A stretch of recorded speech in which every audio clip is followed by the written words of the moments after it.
ठीक है, ठीक है। लुब्रिकेंट्स को हम 3 तरीके से क्लासिफाई करते हैं, जिसके आधार पर, उसके फिजिकल एक्सपीरियंस के आधार पर, यानी हम कैसे दिखाई दे रहे हैं हमको उस तरीके से। तो पहला होता है लिक्विड लुब्रिकेंट, दूसरा है सेमी सॉलिड और तीसरा होता है सॉलिड लुब्रिकेंट। ठीक, लिक्विड लुब्रिकेंट के बारे में हम पहले डिस्कस करते हैं कि लिक्विड लुब्रिकेंट क्या है। ऐसे लुब्रिकेंट जिनका फिजिकल एक्सपीरियंस एक लिक्विड स्टेट पे होता है, उसे हम कहते हैं लिक्विड लुब्रिकेंट। ठीक है, जो हमें कैसे दिखाई देते हैं, तरल अवस्था में दिखाई देते हैं, इसलिए को क्या कहलाते हैं, लिक्विड लुब्रिकेंट कहलाते हैं। कौन कौन से होते हैं लिक्विड लुब्रिकेंट, बताओ लिक्विड लुब्रिकेंट कौन कौन से होंगे। में देखें animal oil, animal and vegetable oil. Animal oil, बताओ एनिमल ऑयल कौन कौन से होते हैं। आपने सेलो ऑयल का नाम सुना है, टेलो ऑयल होते हैं, वेल ऑयल, जो वेल फिश होती है ना, वेल ऑयल, आपको पता है कि वेल बहुत बड़ी फिश होती है, उसके अंदर तो बहुत ज्यादा ऑयल को एक्सट्रैक्ट किया जाता है, निकाला जाता है, तो वो कहलाता है वेल ऑयल। वो एक एनिमल ऑयल हो गया। टेलो ऑयल होगा, जितने भी कैटल्स होते हैं, जितने भी जानवर होते हैं, उनमें से ऑयल निकलता है, उसे हम क्या कहते हैं, टेलो ऑयल कहते हैं, है ना। ये सारे ऑयल क्या कहलाते हैं, एनिमल ऑयल कहलाते हैं। वेजिटेबल ऑयल कौन सा ऑयल आएंगे, पाम ऑयल, कैस्टर ऑयल, है ना, कैस्टर ऑयल, मस्टर्ड ऑयल, ये सब आपके बारे में जान रहे हो। ये सब कौन से ऑयल है, ये सब कौन से हैं, वेजिटेबल ऑयल है ना। अब ये बताओ कि एनिमल ऑयल और वेजिटेबल ऑयल कैसे मिलते हैं।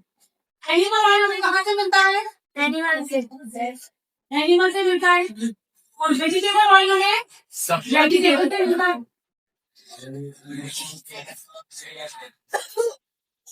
वेजिटेबल से कैसे मिलता है, देखो एनिमल के जो टिश्यूज होते हैं, जो टिश्यू होते हैं ना, टिश्यूज, ऊपर टिश्यूज होते हैं, उनको हम क्या करते हैं, स्टीम लेते हैं, क्या लेते हैं, स्टीम लेते हैं, जिसके कारण टिश्यूज बर्फ हो जाते हैं और उनमें से ऑयल निकलता है। ठीक है, क्या निकलता है, तेल निकलता है, टिश्यूज बर्फ होने के कारण उनमें से ऑयल निकलता है, तो इसलिए हम कहते हैं एनिमल ऑयल। वेजिटेबल ऑयल कैसे मिलता है, सीड से, जो सीड होते हैं उसको हम क्रश कर लेते हैं, जो बीज होते हैं, जो बीज होते हैं उसे हम क्रश कर लेते हैं, तो बीजों से क्या मिलता है, हमें तेल मिलता है। ये जो ऑयल मिला, ये जो ऑयल ये कहलाएगा वेजिटेबल ऑयल, और ये जो ऑयल क्या कहलाएगा, एनिमल ऑयल। अब आपको पता है ये जो ऑयल हमें मिला वो कैसा होता है, प्योर होता है, शुद्ध तो होगा नहीं, तो कैसा होगा, अशुद्ध तेल होगा, ये अशुद्ध तेल। अब ये पूरा तेल को हम लगाने जाते हैं, इंडस्ट्री में लेकर जाते हैं, वहां पे इसको रिफाइंड करते हैं, और रिफाइंड करने के बाद इसको प्योर फॉर्म में लाते हैं, तो फिर उसका यूज हम एज अ लुब्रिकेंट करते हैं। ठीक है, ये कहलाया हमारा एनिमल एंड वेजिटेबल ऑयल। ठीक है, अब सेकंड हम ऑयल की कैटेगरी देखते हैं। सेकंड है petroleum and mineral oil, mineral, so petroleum और मिनरल ऑयल, ये ऑयल कौन से होते हैं, पेट्रोलियम और मिनरल का मतलब होता है ऐसे ऑयल जो खुदाई करके जमीन के नीचे से निकाले जाते हैं। तो ये कौन किस फॉर्म में मिलता है, हमें क्रूड ऑयल के फॉर्म में मिलते हैं, क्रूड ऑयल यानी कच्चा तेल। जब हम खुदाई करके ऑयल को निकालते हैं तो वो कहलाता है कच्चा तेल, क्रूड ऑयल जिसे हम कहते हैं। ये जो क्रूड ऑयल होता है, फिर इसको हम फ्रैक्चुअल डिस्टिलेशन असेंबली में डालते हैं, और टेम्परेचर के अकॉर्डिंग ये क्या करते हैं, हम सेपरेट करते हैं, तो अलग अलग टेम्परेचर के अकॉर्डिंग ये जो ऑयल होता है वो से अलग अलग हो जाता है। सबसे लाइटेस्ट ऑयल यानी सबसे हल्का तेल ऊपर आ जाता है, उससे थोड़ा भारी के नीचे आ जाता है, उससे थोड़ा और हैवी उसके नीचे आ जाता है। इस तरीके से सबसे लाइट ऑयल जैसे कि कैरोसिन का तेल, फिर पेट्रोल आ गया, फिर दूसरे ऑयल आ गए, फिर डीजल थोड़ा गाढ़ा होता है नीचे फेंक दिया, और जो सबसे गाढ़ा मटेरियल होता है जो सबसे नीचे की तरफ बैठ जाता है, उसका यूज हम एज अ लुब्रिकेंट करते हैं। ठीक है, क्या कहा मैंने, ऊपर जितने भी हल्के तेल होते हैं जो ऊपर आ जाते हैं, उनका यूज हम एज अ फ्यूल करते हैं, एज अ फ्यूल यानी ईंधन के ऊपर करके उनका यूज, और जो नीचे गाढ़ा ऑयल बैठ जाता है इसका यूज हम एज अ लुब्रिकेंट करते हैं। समझे, तो ये क्या कह रहा है, एज अ लुब्रिकेंट ऑयल का यूज हो रहा है, जैसे ही हम कहते हैं पेट्रोलियम और मिनरल ऑयल। ठीक है। अच्छा, ये जो ऑयल होते हैं ये कैसे होते हैं, चीप होते हैं, सस्ते होते हैं। और ये वाला जो ऑयल होते हैं ये कैसे होते हैं, एक्सपेंसिव है, महंगे तेल होते हैं। ये महंगा ऑयल होता है और ये सस्ता ऑयल होता है। पहले इसका यूज ज्यादा किया जाता था, लेकिन अब जब पेट्रोलियम ऑयल आ गया है, मिनरल ऑयल आ गया है, तो अब सब जगह इनका यूज किया जाता है ना। क्योंकि महंगे होने के कारण इनका यूज अब ज्यादा नहीं किया जाता, इसका यूज सबसे ज्यादा किया जाने लगा। ठीक है, समझिए क्या होगा ये। तो आप क्या बोलोगे, पेट्रोलियम और मिनरल ऑयल जो होते हैं वो हाई पॉलीमर चेन होते हैं इसके अंदर, और ये हाइड्रोकार्बन के बने हुए क्रॉस लिंक पॉलीमर होते हैं, और इनका यूज हम एज अ पेट्रोल डिस्टिलेशन की बात करते हैं। जो गाढ़ा ऑयल सबसे नीचे बचता है उसका यूज हम एज अ लुब्रिकेंट करते हैं, और बाकी का यूज हम एज अ फ्यूल यानी ईंधन के रूप में उसका यूज करिए। ठीक है, यहाँ तक बात क्लियर है। इसके बाद नेक्स्ट कैटेगरी है वर्ड नंबर पे ब्लेंडेड ऑयल।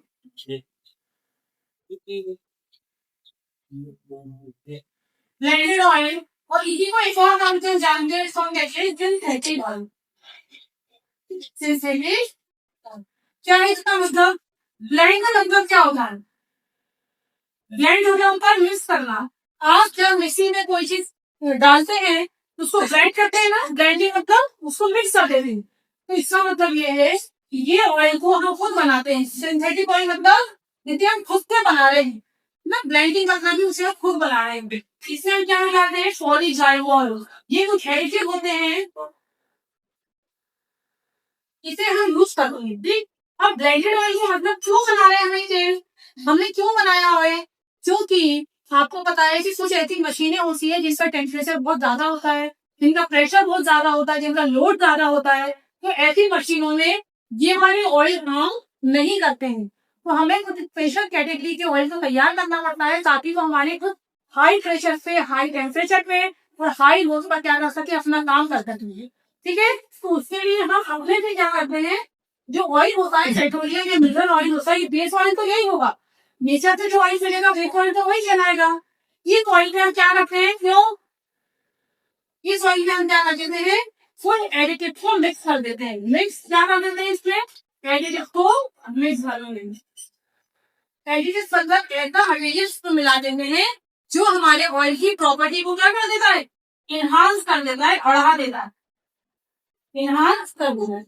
तो ब्लेंडेड ऑयल मतलब मिक्स करना। पेट्रोलियम ऑयल के अंदर, मिनरल ऑयल के अंदर हम क्या करते हैं, कुछ बाहर से कुछ एडिटिव्स को लाते हैं, उनको मिलाते हैं, और हमारे ऑयल की कंसेप्ट, हमारी ऑयल की क्या होती है प्रॉपर्टी और कई गुना बढ़ जाती है, और फिर उस ऑयल का यूज हम मशीनों में करते हैं। ऐसी मशीनों में करते हैं जहां पर ये वाले लुब्रिकेंट काम नहीं कर पाते। ठीक है, इस तरीके से हम ब्लेंडेड ऑयल और सिंथेटिक ऑयल का यूज करते हैं। और एडिटिव, पॉलीग्लाइकोल क्या है, एक एडिटिव है, जिसे हम मिक्स कर देते हैं ताकि हमारे ऑयल की प्रॉपर्टी कई गुना बढ़ जाए। ठीक है, यहाँ तक क्लियर हो गई। तो एनिमल एंड वेजिटेबल ऑयल हुआ, फिर ये पेट्रोलियम एंड मिनरल ऑयल के बारे में पढ़ा, और उसके बाद हमने लास्ट वन पढ़ा ब्लेंडेड और सिंथेटिक ऑयल। ब्लेंडेड मतलब मिक्स करना, क्या एडिटिव को मिक्स करना, सिंथेटिक का मतलब आप समझते हैं हम खुद प्रिपेयर कर रहे हैं, और उसमें क्या मिला रहे हैं, पॉलीग्लाइकोल एक एडिटिव होता है जिसे हम सिंपल ऑयल में मिक्स कर देते हैं ताकि हमारे ऑयल की प्रॉपर्टी बढ़ जाए।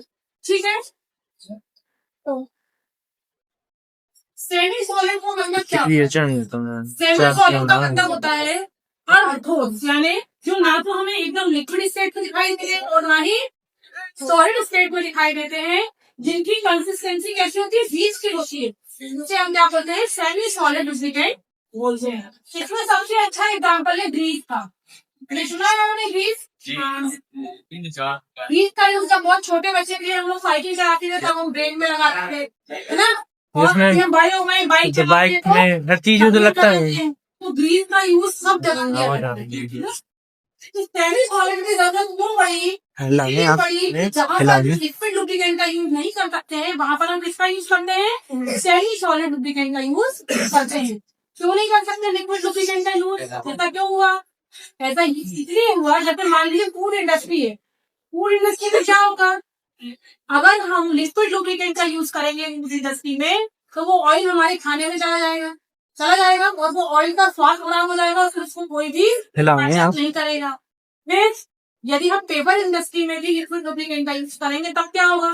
पेपर बना रहे मान लो, उसमें हमने क्या लगा दिया? लिक्विड लुब्रिकेंट लगा दिया। अब वो लिक्विड लुब्रिकेंट हमारे पेपर पे चला गया तो वो ऑयल का स्पॉट बन जाएगा पेपर के ऊपर, फिर वो पेपर को कोई नहीं खरीदेगा, है ना। इसलिए इन सब चीजों से बचाने के लिए हम यहाँ पर उसका यूज करते हैं, सेमी सॉलिड लुब्रिकेंट का यूज करते हैं। तो सेमी सॉलिड लुब्रिकेंट जिसे हम ग्रीस को पढ़ते हैं, अभी ग्रीस भी कई तरीके का होता है। ठीक, पहला होता है सोडा ग्रीस। दूसरा हम पढ़ते हैं लिथियम ग्रीस।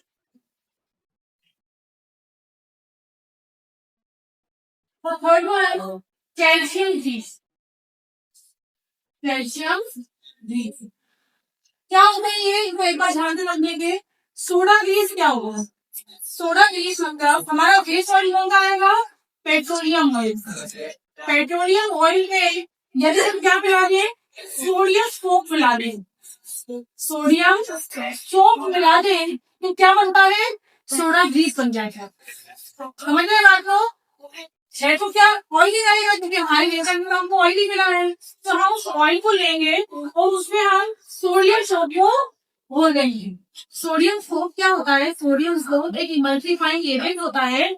जैसे जैसे हम पेट्रोलियम ऑयल में घोलते जाते हैं तो पेट्रोलियम ऑयल धीरे धीरे गाढ़ा होने लगता है, ठीक, और गाढ़ा होते होते वो ग्रीस जैसा दिखाई देने लगता है। ठीक है, अब ये जो ग्रीस जैसा दिखाई देने लगता है इसी को फिर क्या कहने लगते हैं? Soda Greece.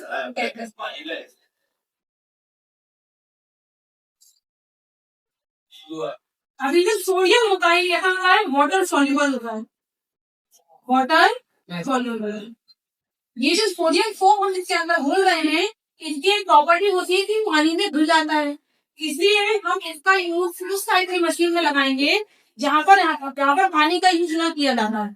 जो मशीन ड्राई कंडीशन में रहती हो उसका यूज करें वो भगा देंगे हम कार्बन से।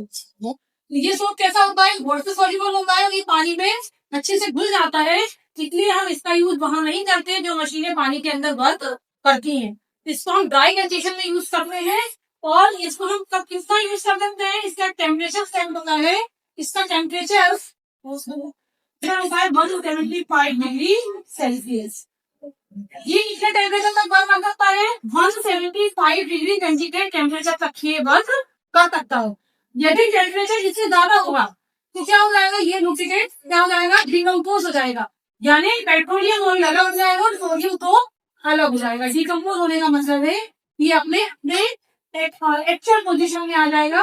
अभी हमने जो मिक्सर तैयार किया हुआ था वो मिक्सर में रह नहीं पाए, ठीक है, यानी इसमें टेम्परेचर तक तो प्रॉपर लुब्रिकेशन देगा, लेकिन इसके बारे में टेम्परेचर बढ़ा देंगे तो ये डिकम्पोज हो जाएगा, पेट्रोलियम अलग हो जाएगा और सोडा अलग होगा। तो ये हो गया हमारा सोडियम ग्रीस। नेक्स्ट हम देखते हैं लिथियम ग्रीस। इसमें हम क्या करते हैं? बेस ऑयल हमारा वही आएगा पेट्रोलियम ऑयल।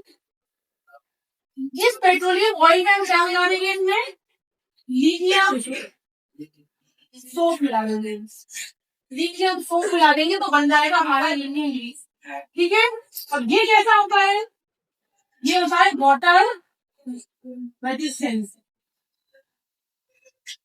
ये वाटर रेजिस्टेंस होता है, यानी ये पानी को क्या कर सकता है? पानी में घुलता नहीं है, इसलिए इसका यूज हम कुछ मशीन में कर सकते हैं जो पानी के अंदर भी काम कर रही है। ठीक, और इसका जो टेम्परेचर होता है वो है 15 डिग्री सेल्सियस। इतने टेम्परेचर तक को ही मशीन बियर कर सकता है। इसके बाद यदि आप टेम्परेचर बढ़ा देंगे मशीन का तो ये डिकम्पोज हो जाएगा। कैल्शियम ग्रीस की बात करें तो कैल्शियम ग्रीस में भी सेम यही, जो हमारा बेस ऑयल होगा वो पेट्रोलियम ऑयल होगा। पेट्रोलियम ऑयल इसमें हम यूज करते हैं कैल्शियम सोप। कैल्शियम सोप तो उसका फॉर्मूला क्या होगा है? C17H35COO। ये सोप का फॉर्मूला है। यदि हम उसमें Na लगा देंगे तो सोडियम सोप बन जाएगा, लास्ट में यदि हम Li लगा देंगे तो लिथियम सोप बन जाएगा, यदि हम उसमें कैल्शियम लगा देंगे तो कैल्शियम सोप बन जाएगा। इस तरीके से जो चीज बनी उसको हमें क्या बोलते हैं? यहाँ पर कैल्शियम ग्रीस का नाम दिया। अब ये जो कैल्शियम ग्रीस होता है ये भी वाटर रेजिस्टेंस होता है। यानी ये भी पानी के अंदर घुलता नहीं है। और ये कितने टेम्परेचर तक को वेयर कर सकता है? 80 डिग्री को वेयर कर सकता है। यानी 80 डिग्री तक ये प्रॉपर लुब्रिकेशन देता है। इसके बाद यदि हम जाते हैं तो फिर ये क्या करता है? इसका लुब्रिकेशन फेल हो जाता है, यानी ये डिकम्पोज हो जाता है, टूट जाता है पेट्रोलियम में और कैल्शियम ऑयल कैल्शियम फ्रूट से अलग हो जाता है। ठीक है, तो इट्स ऑल अबाउट ग्रीस। समझ गए आप लोग ग्रीस के बारे में? ग्रीस को हम कैसे बनाते हैं? ग्रीस को हम 3 तरीके से बनाते हैं। इनका यूज हमने 3 तरीके से क्यों बना रहे हैं? क्यों हमने 3 तरीके के ग्रीस को पढ़ा? क्योंकि सबके टेम्परेचर अलग अलग है ना। टेम्परेचर को वेयर करने की जो कैपेसिटी होती है हर ग्रीस की अलग अलग है। इसी के अकॉर्डिंग इसको हम अलग अलग मशीन पे यूज करते हैं, इसलिए हम इसको तीनों को अलग अलग पढ़ते हैं। ठीक है, तो it's all about grease. Molybdenum disulphide. Molybdenum disulphide क्या है? ये भी एक व्हाइट कलर का स्टोन होता है और इसका फॉर्मूला होता है MOS2। क्या होता है? MOS2।